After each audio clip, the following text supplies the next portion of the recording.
Each thing, each stone blossom child, is held in place. Only we in our arrogance push out beyond what we each belong to. Each thing, each stone blossom child is held in place. Only we in our arrogance push out beyond what we each belong to. Push out beyond what we each belong to for some empty freedom. Empty freedom. Not freedom from our chains, but freedom into an abyss that does not hold us.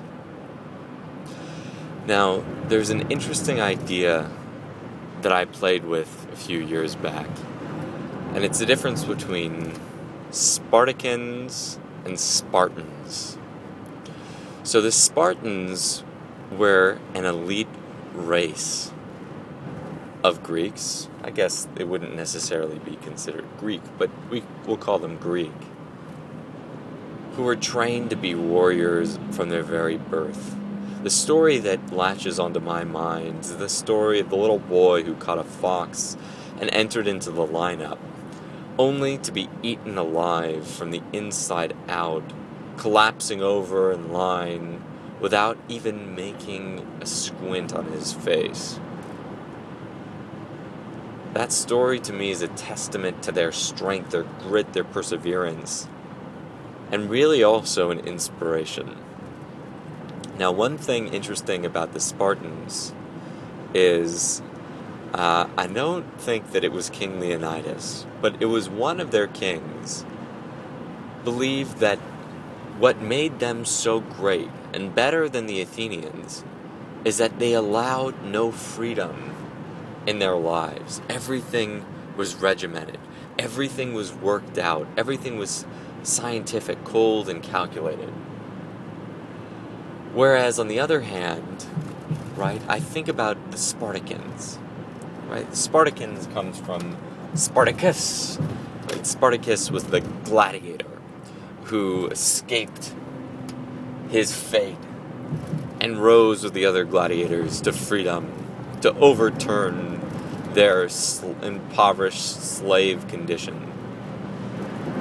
And of course, this is just a metaphor, okay? I wouldn't want anyone to take it more than that. But the point is that you have these people who are in a condition and they're trying to break free of it. Yay, freedom, freedom, freedom is all that they want. But then they get freedom, and then what? Sartre talks about we're condemned to be free. To him, freedom is not such a great thing. It's a curse, actually, because it gives us responsibility.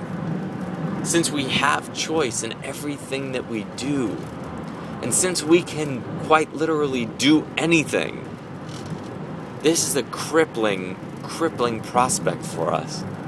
It's quite scary. So each thing, each stone blossom child is held in place. Only we, in our arrogance, push out beyond what we each belong to for some empty freedom. Empty freedom. That's it. So often we're trying to break free from our chains. Only to find that without them our lives seem empty. Our lives seem incomplete, scary, unfulfilled, dismal.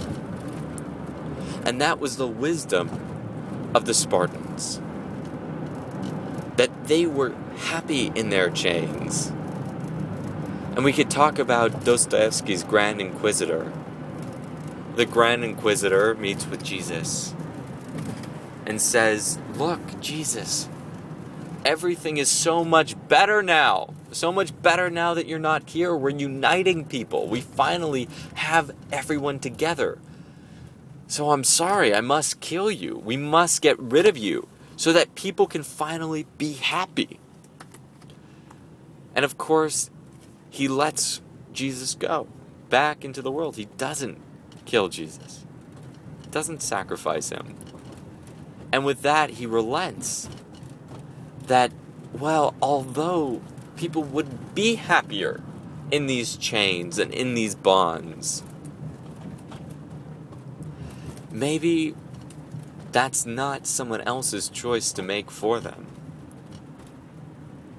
So I return to this idea of the Spartans and the Spartacans, pushing out beyond what we each belong to.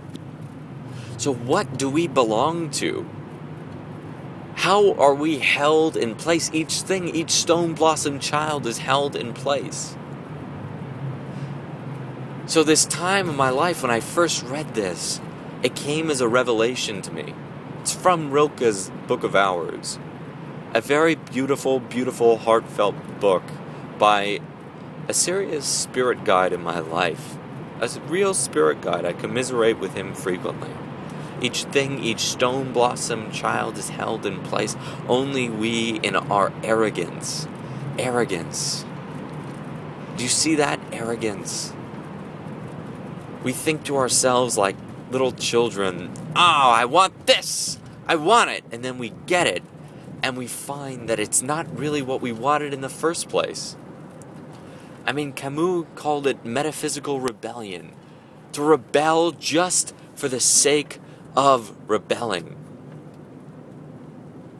But the thing is that sometimes in that rebellion, we end up losing what we truly loved.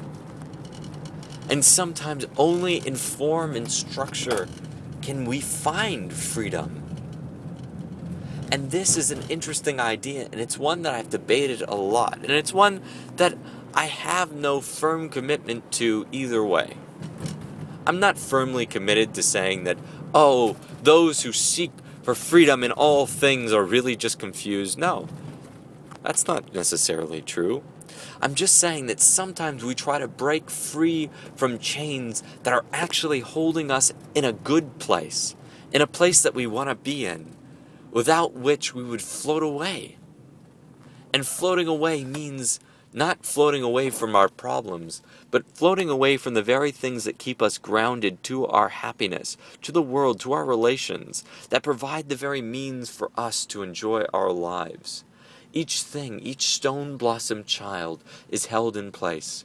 Only we, in our arrogance, push out beyond what we each belong to, for some empty freedom. Much love and many blessings.